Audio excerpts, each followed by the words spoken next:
Eh bien, ça me fait plaisir d'être avec vous pour partager la belle parole ensemble. Hier, nous avons eu un merveilleux temps à contempler non seulement la beauté, la majesté de Dieu à travers sa création vivante et inimaginable, mais également nous avons contemplé tout l'amour de ce Dieu créateur.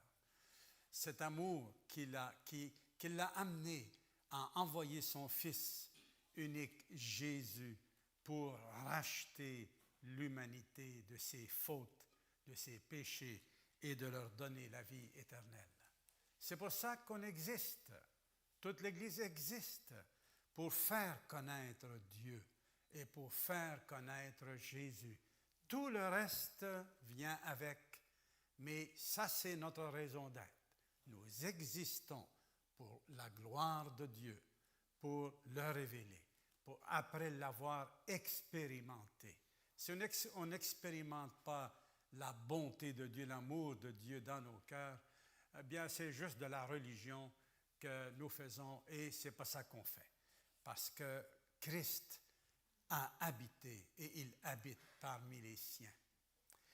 Alors, j'aimerais tout d'abord souligner la présence de notre ami et frère Yves. Mon cher Yves, toutes nos condoléances encore pour le décès de ton papa. Ça m'a fait de la peine quand j'ai appris ça. J'aurais aimé être proche de toi là, quand c'est arrivé, mais tu étais loin auprès des tiens. Alors, j'aimerais prier un moment, d'accord? Notre Dieu, notre frère Yves, que tu connais bien, a perdu son père. Et Seigneur, je sais qu'est-ce que ça fait. Et plusieurs d'entre nous le savent, comment ça nous attriste. Seigneur, viens consoler Yves, notre frère, si ce n'est pas déjà fait, de lui donner ta paix, mon Dieu, de lui donner ton repos, le repos de son âme. Bénis-le, bénis toute sa famille, ses enfants, son épouse, et qu'il puisse continuer à expérimenter ta compassion et ton amour. Amen.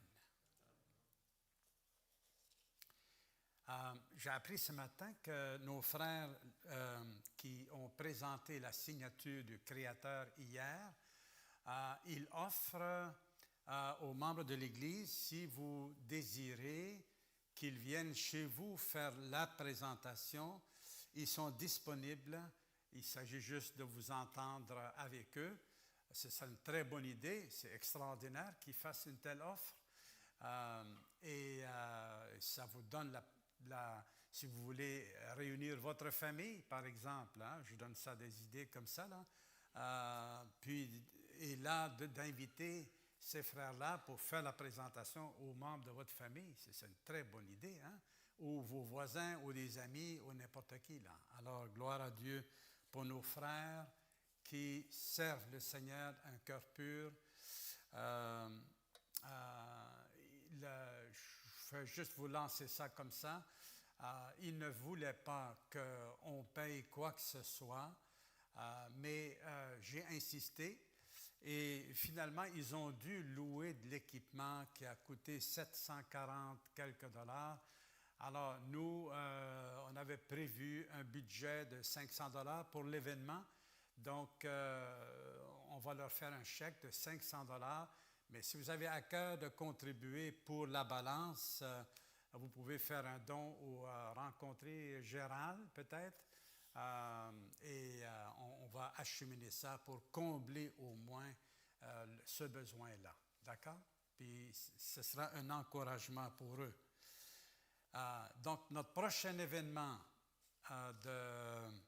d'évangélisation, c'est au mois d'août, lors du festival de montagne ici. Donc, nous allons faire notre part pour briller là, pour rayonner.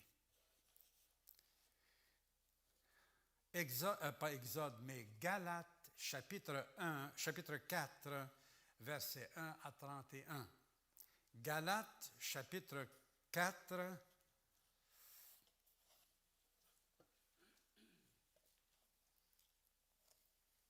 avant de faire la lecture, ça fait quand même plusieurs enseignements que nos frères donnent, que nous donnons sur ce livre-là. Est-ce que ça vous rappelle, c'est quoi le problème que Paul adresse aux Galates? C'était quoi leur problème? Ils voulaient ajouter la loi à la foi. Excellent. Est-ce qu'il y a d'autres façons de le dire ou d'ajouter à ça?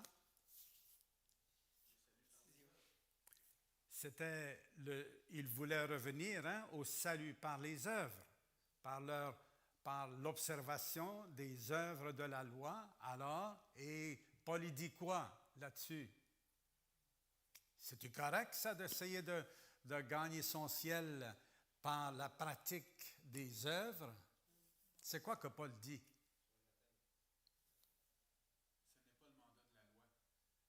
Ce n'est pas le mandat de la loi. Exact. Et c'est quoi le but de la loi? Exact. Exactement. La loi, n'est-ce pas? La loi, il parle de la loi de Moïse. Pour les Juifs, Dieu les a soumis à cette loi-là et il a prouvé par là qu'ils sont des pécheurs, qu'ils ne sont pas capables de vivre à la hauteur de la sainteté de Dieu. L'homme n'est pas capable.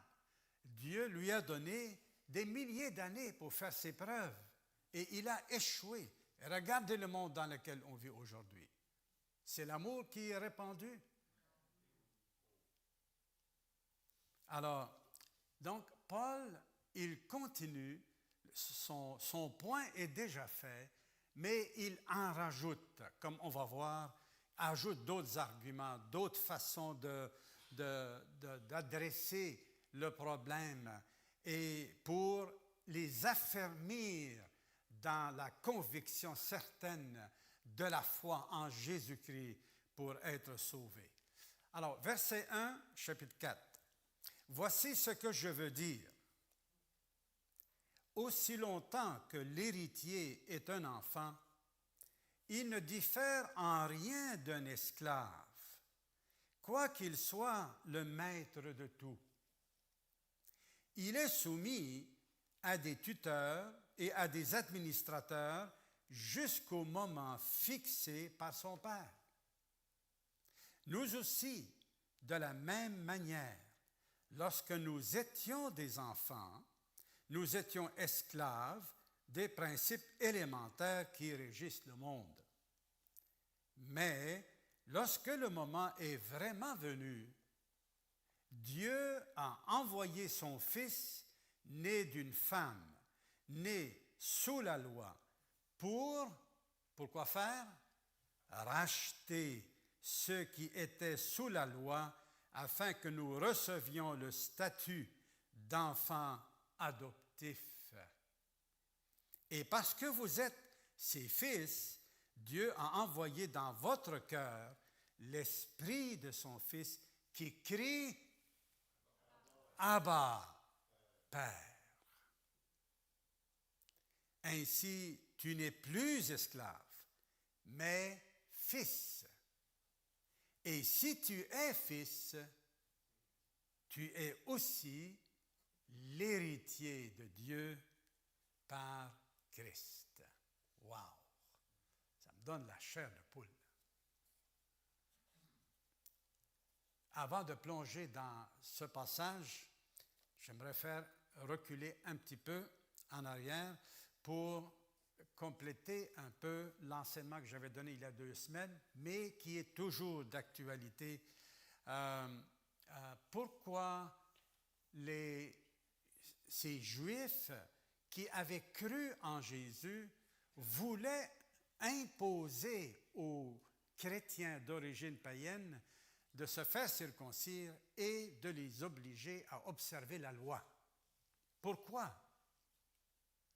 Bien, on va lire dans Exode chapitre 12, introduction, il est écrit, et c'est Dieu qui parle à Moïse, à Israël, « Si un étranger en séjour chez toi veut célébrer la Pâque de l'Éternel, tout homme de sa maison devra être circoncis.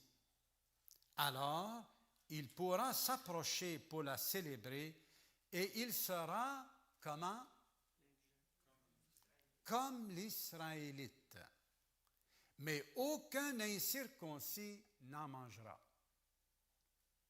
Il y aura une seule loi pour l'Israélite et pour l'étranger en séjour parmi vous. » Alors, donc, un étranger, c'est un païen, ce n'est pas un juif. Et donc, mais ça adonne qu'il vient passer un séjour au milieu d'Israël. Donc, il ne s'agit pas des étrangers des autres peuples qui sont tout autour. Ce sont les individus parmi ces nations-là qui, pour quelque raison, ils sont en séjour en Israël, au milieu du peuple de Dieu. Dieu leur interdisait de prononcer même le nom de leur Dieu.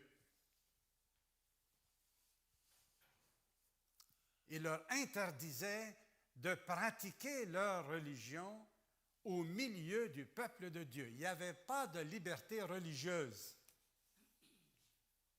La seule liberté religieuse, c'est que c'est le peuple de Dieu qui adore Dieu librement, selon la révélation qu'il leur a donnée de lui-même et de sa manière de vivre. Alors, mais par contre, donc, il interdisait à l'étranger de participer au repas de la Pâque ou bien d'autres solennités. Ils étaient interdits. Ils pouvaient être là, mais ils ne touchaient à rien. Mais s'ils voulaient participer, il fallait qu'ils se convertissent. Il fallait qu'ils croient dans le Dieu d'Israël comme étant le seul vrai Dieu. Et là, ils devaient être circoncis parce que la circoncision était le signe d'appartenance au peuple de Dieu. Dieu l'avait donné à Abraham et ensuite de ça, 400 ans plus tard, il l'a mis dans la loi de Moïse. Alors, c'était la pratique. Et du temps de Jésus, il y avait ces personnes-là qu'on appelait des prosélytes. Le mot prosélyte signifie un étranger idolâtre. Un étranger idolâtre, mais qui ne l'est plus parce qu'il s'est converti au Dieu d'Israël. Alors aujourd'hui, le mot prosélyte est employé à toutes sortes de sauces, toujours dans un sens un peu négatif, mais à l'époque, ce n'était pas négatif, c'était au contraire, c'était positif en Israël parce que c'était un étranger qui se convertissait dans le Dieu d'Israël. Alors, il devait donc se faire circoncire et là, il était traité comme un juif. Il devenait israélite. Il n'était plus considéré comme étant un étranger idolâtre.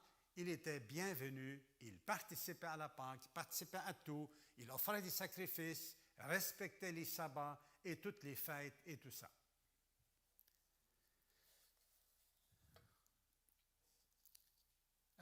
Lors du deuxième temple, c'est-à-dire 1000 ans après Moïse, c'est long ça, hein, 1000 ans, les Juifs ont ajouté un baptême à ces personnes-là.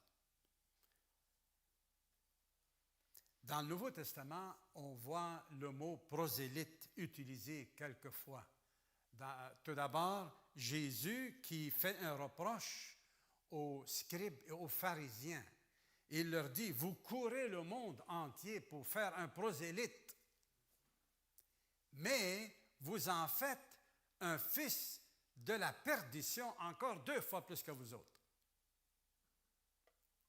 Parce que les scribes et les pharisiens, Jésus leur faisait le reproche qu'ils préféraient suivre leur tradition qu'à la parole de Dieu. Et même, il leur a dit, vous remplacez la parole de Dieu par votre tradition. Vous voulez tellement que les Juifs ne violent pas les commandements de Dieu qu'on a érigé tout autour toutes sortes de commandements pour que les Juifs ne violent pas les commandements de Dieu. Or, en ajoutant toutes ces choses-là, ils défaisaient, ils affaiblissaient la parole de Dieu. Donc, il y a aussi Nicolas, dans Actes chapitre 6 et au verset 5, lorsqu'ils ont choisi les 7 hommes pour servir aux tables.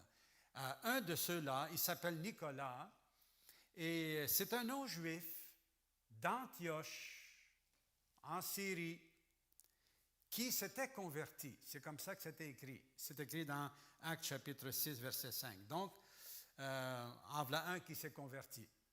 Dans Actes chapitre 2, lorsque le Saint-Esprit est venu, vous vous souvenez, à la Pentecôte, alors il y avait des milliers de personnes qui étaient là. Il y avait des Juifs et des prosélytes. Donc, les prosélytes sont considérés comme étant des Juifs. Alors, ils venaient à la fête comme les Juifs pour célébrer l'Éternel. Et il aussi, à chapitre 13, verset 43, il est écrit « Quand les Juifs et les non-Juifs convertis au judaïsme suivirent Paul. » Donc, on voit la conversion de certain nombre de ces prosélytes-là à Jésus-Christ et à Jésus-Christ seul pour être sauvés. Il y avait un autre groupe. Il y avait donc les prosélytes à l'époque et il y avait les craignants Dieu. Est-ce que vous savez c'est quoi les craignants Dieu? Alors, le mot le dit, ce sont des hommes, des païens, toujours des non-juifs, ça ne s'adresse jamais aux juifs, qui, eux aussi, sont des étrangers idolâtres. Ils viennent de l'environnement. À l'époque, il y avait le judaïsme et toutes les autres nations, c'était des nations idolâtres. Peu importe la tendance, qu'ils descendaient de l'Empire grec ou de l'Empire perse ou des Babyloniens ou des Romains, tous ces peuples-là étaient idolâtres, adoraient des divinités païennes qui sont des statues à qui on leur donnait toutes sortes d'attributs divins. Alors, mais le craignant Dieu, la différence avec le prosélyte, il croit dans le Dieu d'Israël, mais ne se fait pas circoncire. Okay? Il ne fait pas, ça veut dire qu'il n'observe pas toute la loi. Il n'est pas engagé à faire toute la volonté de Dieu révélée à cette époque-là, mais il peut observer quelques commandements de la parole de Dieu. Il choisit, par exemple, les 10 commandements. Mais les sacrifices, les fêtes et tout ça, il n'est pas engagé à ça. Et donc, il ne devient pas juif. Il ne devient pas israélite. Ça, c'est le craignant Dieu. Il fréquente la synagogue, mais occasionnellement.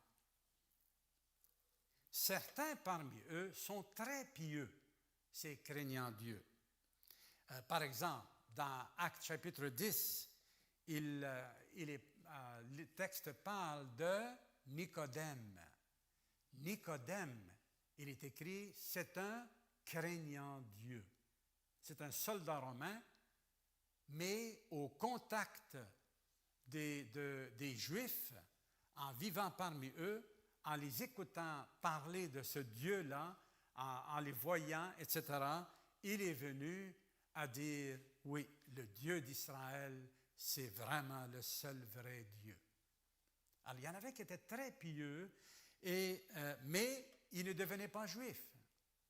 Il y avait Lydie, dans le chapitre 16, verset 14, qui est appelée, elle était craignante Dieu. Lydie.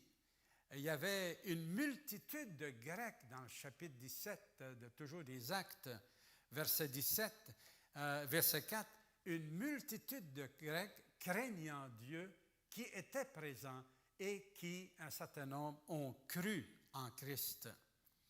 Et il y a d'autres textes aussi. Donc, je dirais comme application, il y a des gens qui se disent chrétiens. Vous en avez rencontré? Il y a des gens qui se disent chrétiens. Oui, j'en ai rencontré beaucoup ici, et puis j'en ai rencontré beaucoup ailleurs. Mais leur engagement ressemble plus à celui des craignants Dieu, alors que l'engagement normal du vrai disciple de Jésus ressemble bien plus à celui du prosélyte de l'Ancien Testament, qui devient un avec Dieu et avec son peuple, qui est engagé à fond à faire la volonté de Dieu. Il ne choisit pas seulement dans le christianisme certains éléments qu'il aime et puis qui laisse tomber les autres.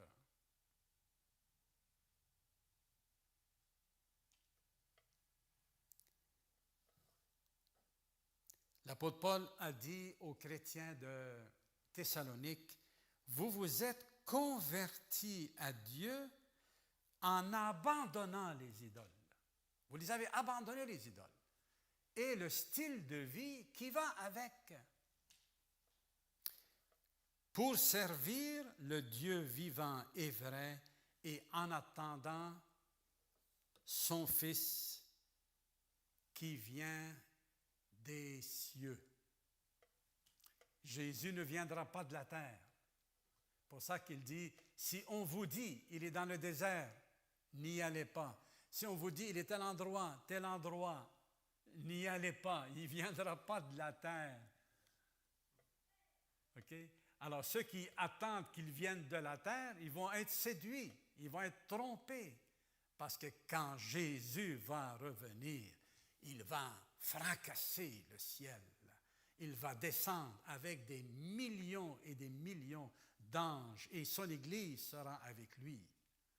Il viendra dans la gloire. Et le monde va avoir peur de lui, puis ils vont dire aux montagnes, tombez sur nous, cachez-nous de la colère de l'agneau.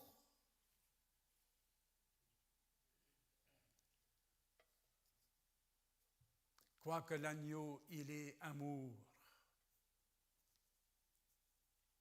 mais il est vivement indigné contre le péché, contre le mensonge, contre l'hypocrisie, contre la méchanceté de l'homme, contre la dureté du cœur de l'homme. Jésus est en indignation infinie contre ça. Et il est déterminé à détruire toute espèce de mal. Aucune tolérance. Il viendra. Aujourd'hui, il y a une tolérance. Mais le jour du jugement, il n'y en aura pas de tolérance. C'est pour ça qu'il est urgent pour que les hommes se repentent de leurs péchés et qu'ils viennent à la foi en Jésus, étant totalement engagés à l'aimer et à suivre son enseignement.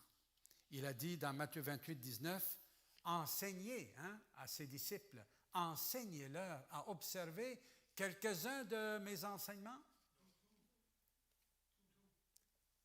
enseignez-leur à observer tout ce que je vous ai prescrit. Voilà la caractéristique du disciple de Jésus, un prosélyte de Jésus. Un prosélyte, un étranger, comme nous l'étions, vrai? Nous étions tous des étrangers à la vie de Dieu. Et le Seigneur est venu, il nous a sauvés et il a fait tant de choses, comme on va le voir, en nous.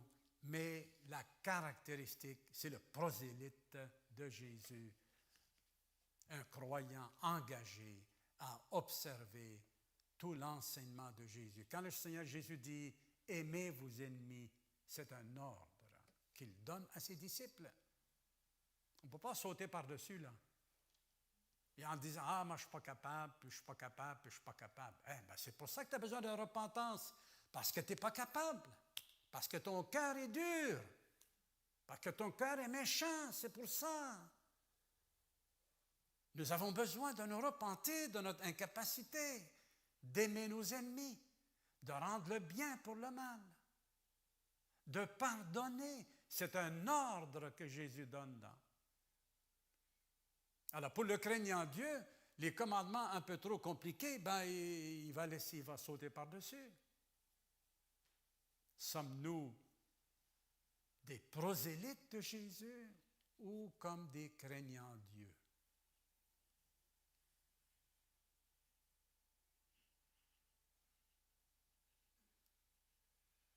Ça me parle à moi comme ça vous parle à vous, j'espère bien, mes frères et sœurs.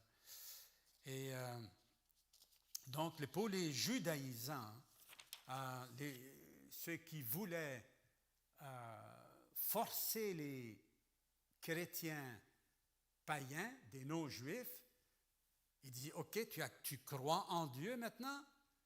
Maintenant, il faut que tu te fasses circoncire. Donc, on voulait les soumettre à la pratique de l'Ancien Testament. Si c'était le cas, est-ce qu'ils ont besoin de Jésus? Ben non, ils ont juste à croire en Dieu et puis faire tout le reste. Ils n'ont pas besoin de Jésus. Est-ce qu'un musulman, qui veut pratiquer l'islam, a besoin de Jésus? Y a-t-il besoin de Jésus? Ben non, il n'y a pas besoin de Jésus. Il est capable de le faire sans Jésus. Le bouddhiste qui veut pratiquer sa religion comme ça, est-ce qu'il a besoin de Jésus? Or, les deux, ils viennent mêler Jésus à certaines de leurs croyances et pratiques. Mais Jésus ne se laisse pas mélanger, mes frères et sœurs. Et les vrais disciples de Jésus ne se laisseront pas trop ébranler par ça. Si un musulman, il veut se convertir à Christ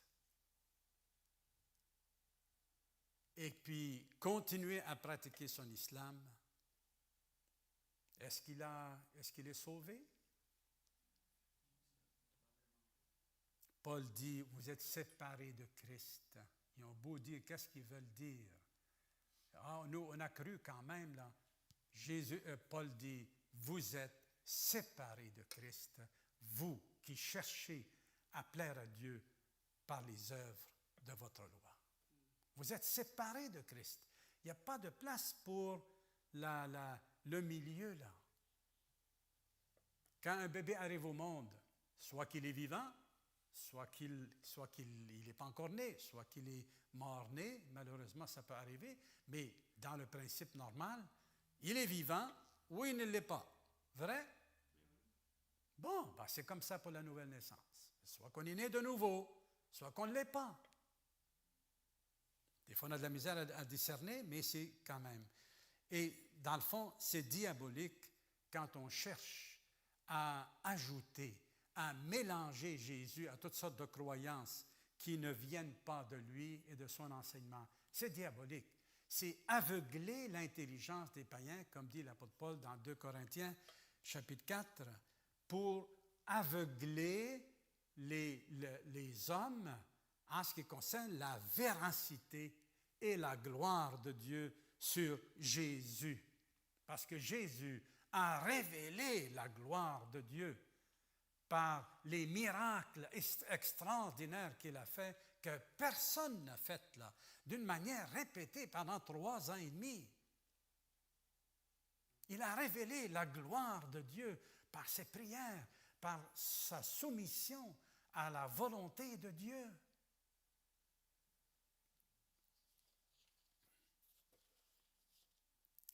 Et là, donc, là, on plonge dans notre texte, comme si on ne l'avait pas encore fait. Le verset 1 à 7, Paul y fait une comparaison entre un esclave et un enfant, pour dire, il n'y a pas grande différence. Il y a des différences. L'enfant, il est l'héritier d'un papa ou d'une maman. Il est un héritier. Il possède tout, en principe. Ce n'est pas lui qui commence à jouir de tout l'héritage. Il jouit de l'héritage en partie. Alors que l'esclave, il ne possède rien. Il est possédé. Et il agit par obligation et par devoir seulement. Alors que l'enfant, il est traité avec amour, avec bonté.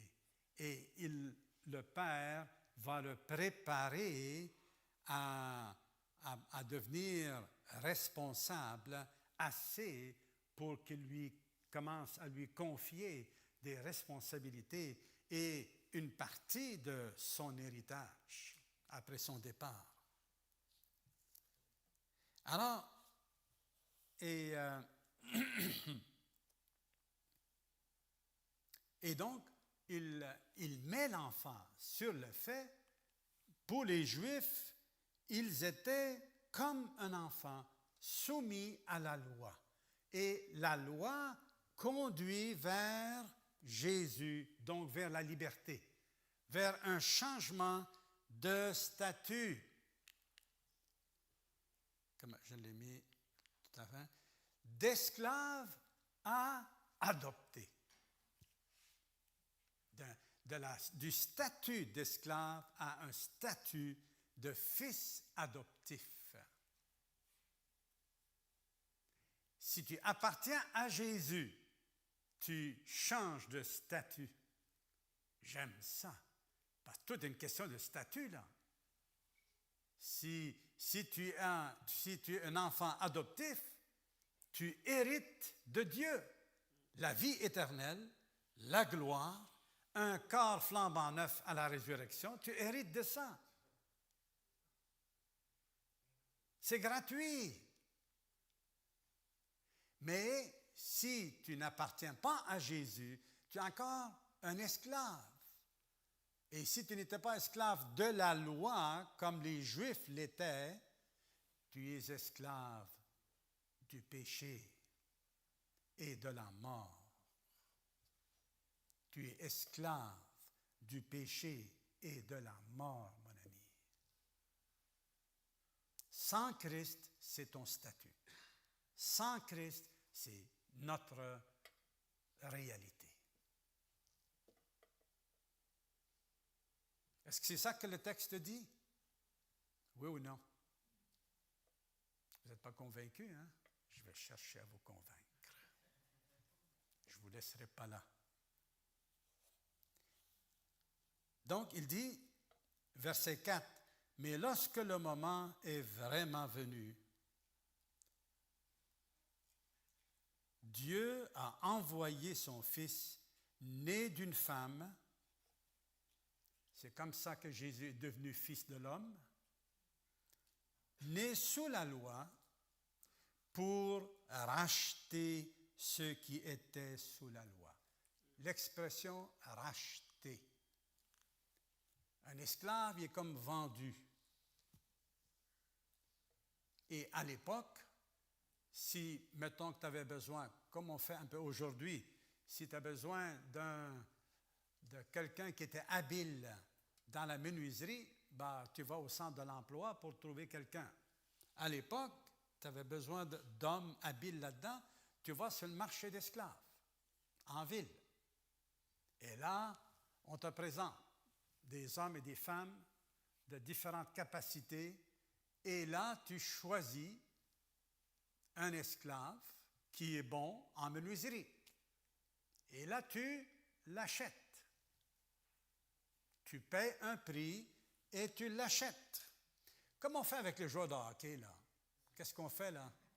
On les achète, puis on les vend, leur contrat. Hein? C'est plus, c'est moins...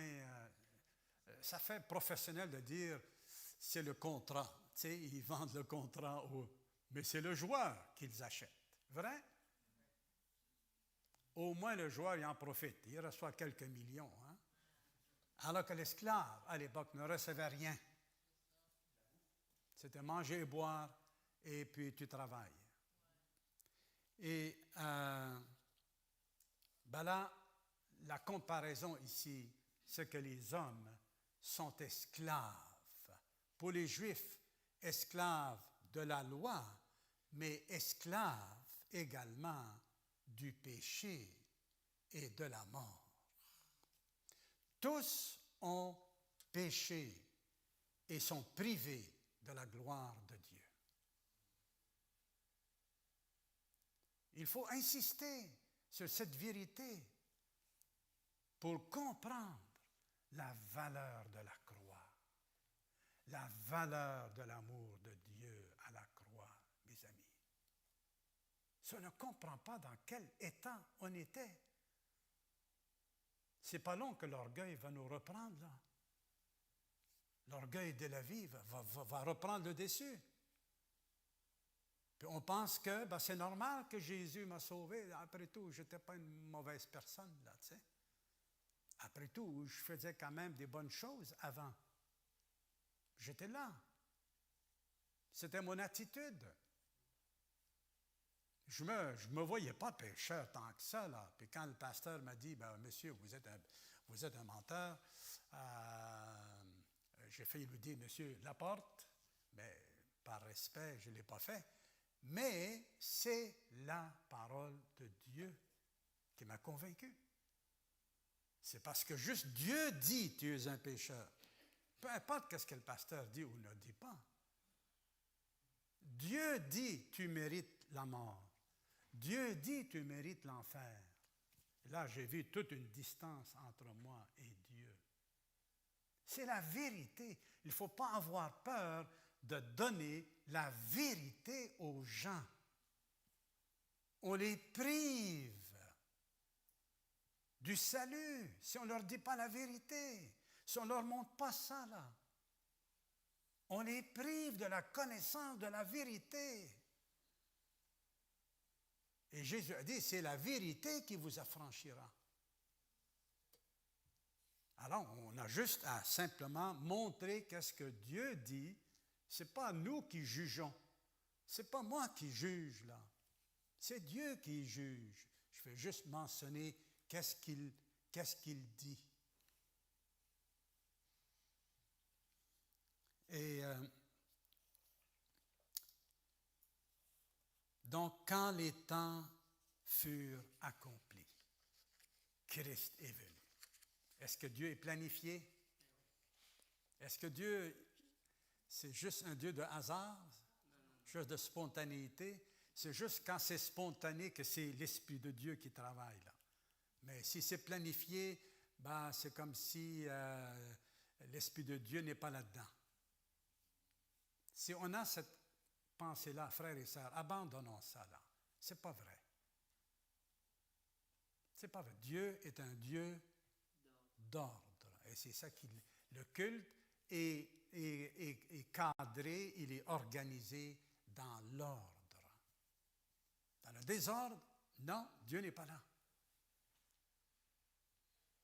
Mais l'ordre, on se comprend avec ordre hein, quand on dit ça là. C'est ce que Dieu veut. Et j'ai une question à te poser. As-tu reçu le statut d'enfant adoptif? Tu l'as reçu? Moi, je l'ai reçu, grâce à Dieu, en 1974, au mois d'octobre, je ne sais pas quelle journée. Je l'ai reçu. Et quand l'Esprit de Dieu est venu en moi, en dedans de moi, ça criait « Abba, Père ». Je ne l'ai jamais oublié. C'est toujours là, ça me procure une joie incroyable. Toi, quand est-ce que c'est arrivé que tu as reçu, tu l'as expérimenté, tu es un enfant adoptif? Tu te souviens? Mai 85? 13? 93? Sylvie? Oh, il y a le 20, hein? 20 juin 82? 1. Allez-y. Oui, Diane? 6 février 1972. Wow! 6 février 72. D'autres? 1980. 95. 14, OK. 14 avril, donc bientôt. Wow!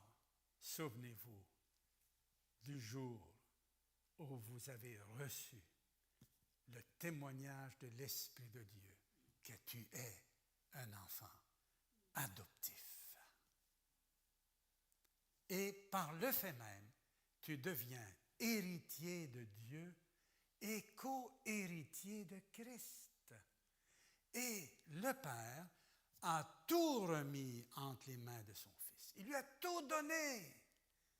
Toute la création, tout a été créé par lui et pour lui. Et Jésus partage son héritage avec nous. Il est le roi des rois. Il va gouverner le monde pendant le millénium. Mais qu'est-ce qu'on va faire? Ben, on va gouverner avec lui. Il partage son héritage avec ses disciples. Le Seigneur n'est pas égoïste, au contraire. Et il est capable. Et il est tellement heureux de pouvoir partager. Comme des vrais parents qui sont heureux de pouvoir partager leurs biens avec leurs enfants. Mais par contre, Paul est inquiet pour les Galates, chapitre 4, toujours le verset 8 et suivant.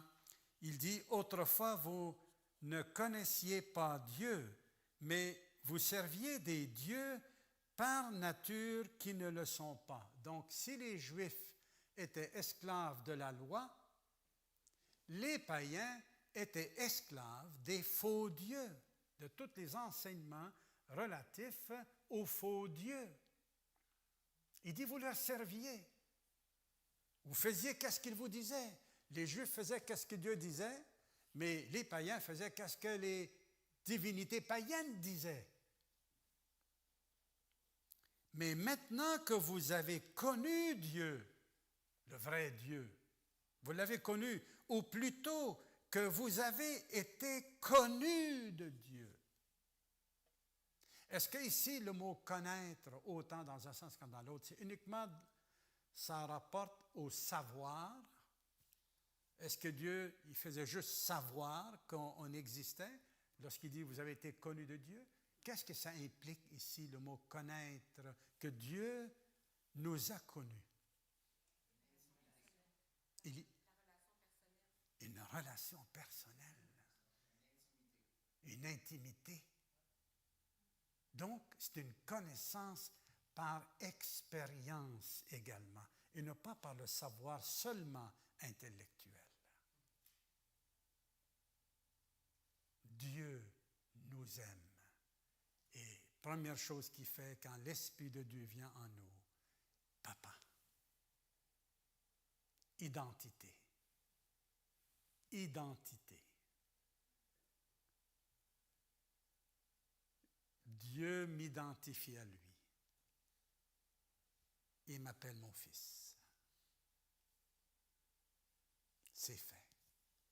Et donc, c'est une connaissance par expérience, mais qui est aussi rattachée au savoir pour connaître Dieu, comment il est. Lorsqu'il se révélait à Adam, à Abraham, il se révélait progressivement. Là maintenant, tu ne m'as pas connu sous le nom El Shaddai, mais là, je vais te montrer, tu vas me connaître sous ce nom-là. Tu vas me connaître sur un autre nom, puis un autre nom. L'Éternel pourvoit, l'Éternel tout-puissant. Il l'a éduqué comme ça. Et Abraham, sa foi grandissait en l'Éternel.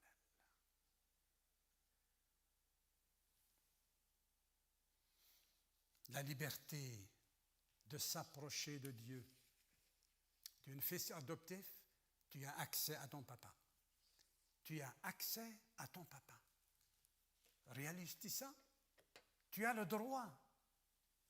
Tu as le droit de parler avec ton papa. Tu as le droit de passer du temps avec lui. Ne t'inquiète pas, il ne sera jamais trop occupé. Il ne sera jamais juste ailleurs. Dieu est esprit et il est présent partout, mon frère, ma soeur. Donc, on peut vaquer à la prière et c'est certain qu'il nous écoute. On va le rencontrer. On va le rencontrer, c'est garanti.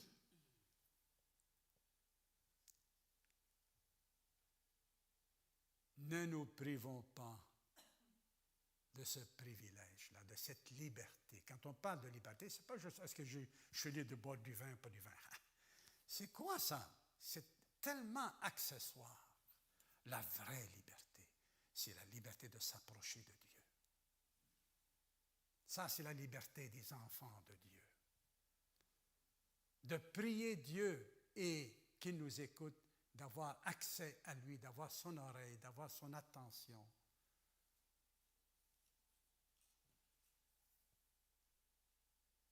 C'est pour ça que Christ est mort et qu'il est ressuscité.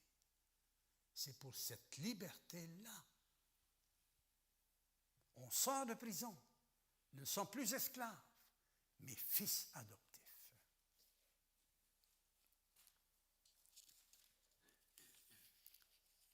Donc, on va, peut-être, il nous reste 2-3 minutes là. Il y a une autre image qu'il donne entre Agar et puis, ça c'est la suivante, Agar et Sarah. Hein? Il dit, elle est esclave et elle a eu beaucoup d'enfants, d'esclaves, et puis elle représente, c'est une allégorie, hein, les deux femmes, mais Sarah, c'est la femme libre, c'est la femme légitime d'Abraham. C'est par elle que Dieu a fait descendre la lignée messianique, la lignée du Messie jusqu'à Jésus. C'est par Sarah. Et ce n'est pas parce que Sarah était gentille, on connaît, elle avait du caractère. Hein? Elle a forcé son mari à faire des choses et puis elle lui a imposé de chasser son fils de là. Elle était tough, là. On dit que les femmes de ce temps-là n'avaient pas un mot à dire. Ben, je ne suis pas tout à fait convaincu. Je ne suis pas tout à fait convaincu, là. Alors, et là, Paul dit, ben, vous n'êtes pas des fils de l'esclave. Parce que maintenant, en Jésus, vous avez changé de statut. C'est le statut. Ce n'est pas juste une question de sentiment. C'est la vérité. On a changé, là, d'identité. Et il termine par le verset 31, 28. Nous, frères et sœurs, il s'adresse à nous, il s'adresse à toi, mon frère. Comme Isaac, nous sommes des enfants de la promesse, le Fils né par volonté humaine, le Fils né par volonté humaine persécutait alors celui qui était né grâce à l'Esprit, Et il en va de même maintenant encore. Mais que dit l'Écriture?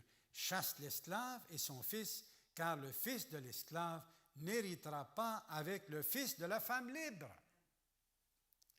Ainsi, frères et sœurs, nous ne sommes pas des enfants de l'esclave, mais de la femme libre. Tu dis Amen parce que tu es d'accord, parce que tu l'es. Tu as peur de dire je le suis? Je le suis. Amen. Et si tu n'appartiens pas à Christ, eh bien, mon ami, c'est le temps. Ne pars pas d'ici sans que tu aies mis ta foi en Jésus pour être sauvé et pardonné de tous tes péchés et changer de statut pour devenir un enfant adoptif de Dieu. Prions ensemble. Ah Seigneur, c'est extraordinaire ce que tu fais. Ça dépasse notre entendement. C'est grand. Ton message est grand. Ce que tu as fait est unique. Quand les temps furent accomplis. Des milliers d'années, Seigneur. Quand tu as promis à Ève que sa descendance écraserait la tête du serpent, tu as attendu 4000 ans avant que ça se réalise à la croix. Quand tu as fait la promesse à Abraham, tu l'as fait attendre 2000 ans avant que Jésus vienne et accomplisse les promesses. Quand les temps furent accomplis, tu es venu nous chercher individuellement. Tu nous as appelés des ténèbres à ton admirable lumière. Et tu nous as donné le statut d'enfant adoptif. Alléluia à toi, mon Dieu. Merci.